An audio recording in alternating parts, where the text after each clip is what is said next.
Hi, നമ്മൾ മാതാപിതാക്കൾ എപ്പോഴാണ് കുട്ടികൾക്ക് ആദ്യമായി കയ്യിൽ മൊബൈൽ ഫോൺ നൽകുന്നത്?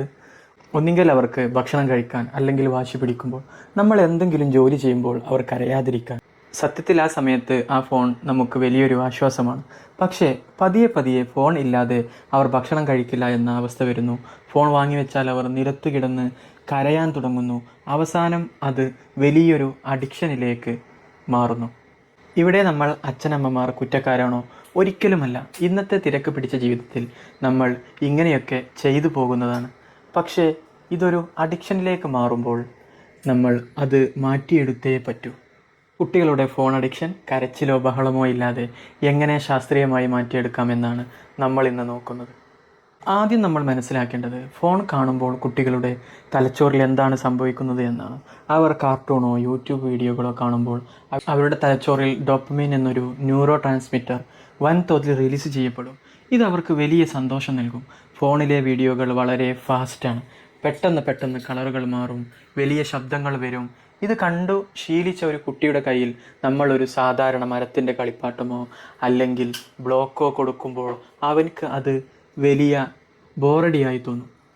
കാരണം അതിൽ നിന്നൊന്നും ഈ പറയുന്ന ഡോപ്പമൈൻ കിട്ടില്ല.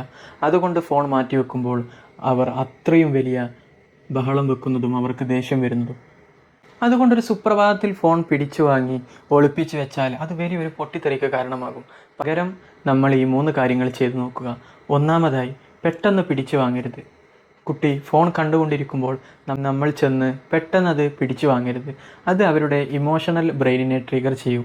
പകരം, മോനെ ഇനി 2 വീഡിയോ കൂടി കണ്ടു കഴിഞ്ഞാൽ നമ്മൾ ഈ ഫോൺ വാങ്ങി വെക്കും എന്ന് മുൻകൂട്ടി പറയുക. എന്നിട്ട് അത് കഴിയുമ്പോൾ വളരെ ശാന്തമായി ഫോൺ വാങ്ങി വെക്കുക. രണ്ടാമതായി, ഫോൺ മാറ്റുമ്പോൾ പകരം എന്ത് കൊടുക്കും? ഫോൺ വാങ്ങി വെച്ചിട്ട് പകരം കളിക്കൂ എന്ന് പറഞ്ഞാൽ അവർ കളിക്കണമെന്നില്ല. അവിടെയാണ് നമ്മുടെ ചാനലിൻ്റെ മോട്ടോയായ പ്ലേ വിത്ത് പർപ്പസ് നമ്മൾ ഉപയോഗിക്കേണ്ടത്.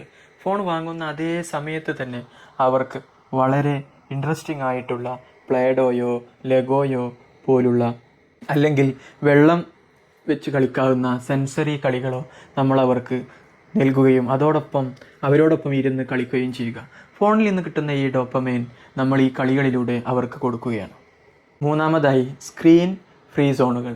വീടിനുള്ളിൽ 2 സ്ഥലങ്ങളായി നമ്മൾ ക്രമീകരിക്കുക. ഒന്ന് ഡൈനിങ് ടേബിൾ, 2 ബെഡ്റൂം.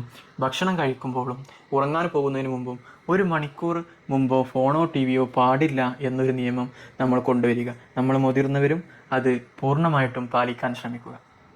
പ്രിയപ്പെട്ട മാതാപിതാക്കളെ, നമ്മൾ ഈ നിയമങ്ങൾ തുടങ്ങുന്ന ആദ്യത്തെ 3-4 ദിവസങ്ങളിൽ കുട്ടികൾ വലിയ രീതിയിൽ കരയുകയും ബഹളം വെക്കുകയും വാശി കാണിക്കുകയും ഒക്കെ ചെയ്യും. അത് വളരെ സ്വാഭാവികമാണ്. ആ കരച്ചിൽ കാണുമ്പോൾ സങ്കടം തോന്നി നമ്മൾ വീണ്ടും ഫോൺ എടുത്തു കൊടുത്താൽ പിന്നെ ഒരിക്കലും ഈ അഡിക്ഷൻ മാറ്റാൻ നമുക്ക് സാധിച്ചെന്ന് വരില്ല. കുട്ടി എന്ത് തന്നെ കാണിച്ചാലും, എത്ര വലിയ വാശി പിടിച്ചാലും നമ്മൾ ഫോൺ തിരിച്ചു കൊടുക്കില്ല എന്ന് വളരെ ഉറച്ചൊരു തീരുമാനം നമ്മൾ അച്ഛനമ്മമാർ എടുക്കണം. കാരണം നമ്മുടെ ഇത്തരം ഉറച്ച തീരുമാനങ്ങളാണ് അതായത് നമ്മുടെ കുട്ടികളുടെ നല്ല നാളെകളെ സൃഷ്ടിക്കുന്നത്. ഇതിൽ വളരെ പ്രധാനപ്പെട്ട മറ്റൊരു കാര്യം കൂടിയുണ്ട്. നമ്മൾ ഫോൺ കൊടുക്കാതിരിക്കുമ്പോൾ കുട്ടികൾ നേരെ പോകുന്നത് അവരോട് ഏറ്റവും കൂടുതൽ സോഫ്റ്റ് കോർണറുള്ള മുത്തശ്ശിയുടെയോ മുത്തശ്ശൻ്റെയോ അടുത്തേക്കായിരിക്കും. അവിടെ പോയി ഇമോഷണലായി കരഞ്ഞ് ഫോൺ വാങ്ങാൻ അവർ ശ്രമിക്കും. അതുകൊണ്ട് ഈ മാറ്റങ്ങൾ തുടങ്ങുന്നതിന് മുമ്പ് തന്നെ നമ്മൾ അവരുമായി സംസാരിച്ച് കാര്യങ്ങൾ ബോധ്യപ്പെടുത്തുകയും ആ വഴി മുൻകൂട്ടി തന്നെ ബ്ലോക്ക് ചെയ്യുകയും വേണം.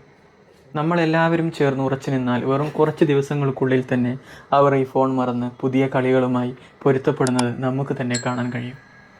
നിങ്ങളുടെ കുട്ടികൾക്ക് ഏറ്റവും ഇഷ്ടപ്പെട്ട കാർട്ടൂൺ ഏതാണ്? അതല്ലെങ്കിൽ ഏത് വീഡിയോയോ കാർട്ടൂണോ ആണ് നമ്മുടെ കുട്ടികൾ ഫോണിൽ കൂടുതലായി കാണുന്നത്? മറ്റൊരു വീഡിയോയുമായി നമുക്ക് വീണ്ടും കാണാം. Happy parenting.